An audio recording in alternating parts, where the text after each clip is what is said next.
The human face, once glimpsed only in water or polished stone, is now encountered relentlessly, framed, filtered, and broadcast. The mirror, once a rare artifact, has become an omnipresent instrument of self-regulation. But what happens to the self in the presence of mirrors, and now of hypermirrors? Recording devices and screens that not only reflect, but store, amplify, and replay? In its earliest usage, the mirror offered feedback, a way to align one's face, dress, or appearance with a social standard. Yet more than utility, the mirror became a symbol of self-reflection and identity formation. When humans began seeing themselves not as felt from within, but as seen from without, the groundwork for the externalized self, the performative self, was laid. The introduction of the mirror gave rise to the capacity for self-objectification, to see oneself as an object among other objects. This small revolution carried philosophical implications. The moment the self became visible, it also became moldable. We began to edit ourselves, to anticipate how we would be seen. The mirror introduced performance, but this feedback loop intensified with photography, film, and finally, the smartphone. The hypermirror, the camera, the phone, the screen, does not just reflect in real time. It records, it replays, it enables editing, it fosters comparison. The hypermirror is not passive. It selects, it amplifies certain traits while suppressing others. It trains the subject to respond to the gaze of others even in solitude. The hypermirror encourages self-surveillance.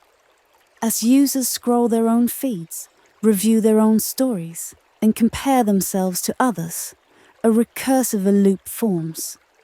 Who am I as seen by them? This loop intensifies performance. The individual is shaped not by internal reflection, but by external perception.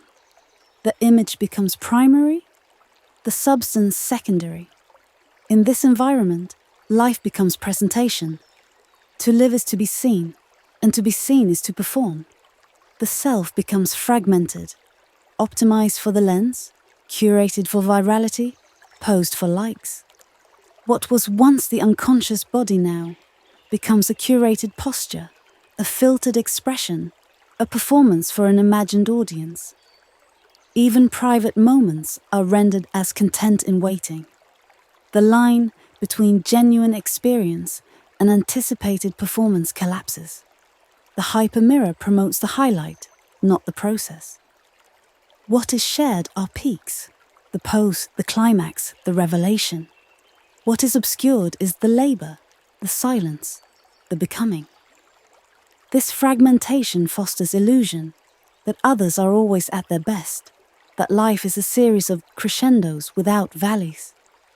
Such mirroring distorts not only self-perception, but time itself.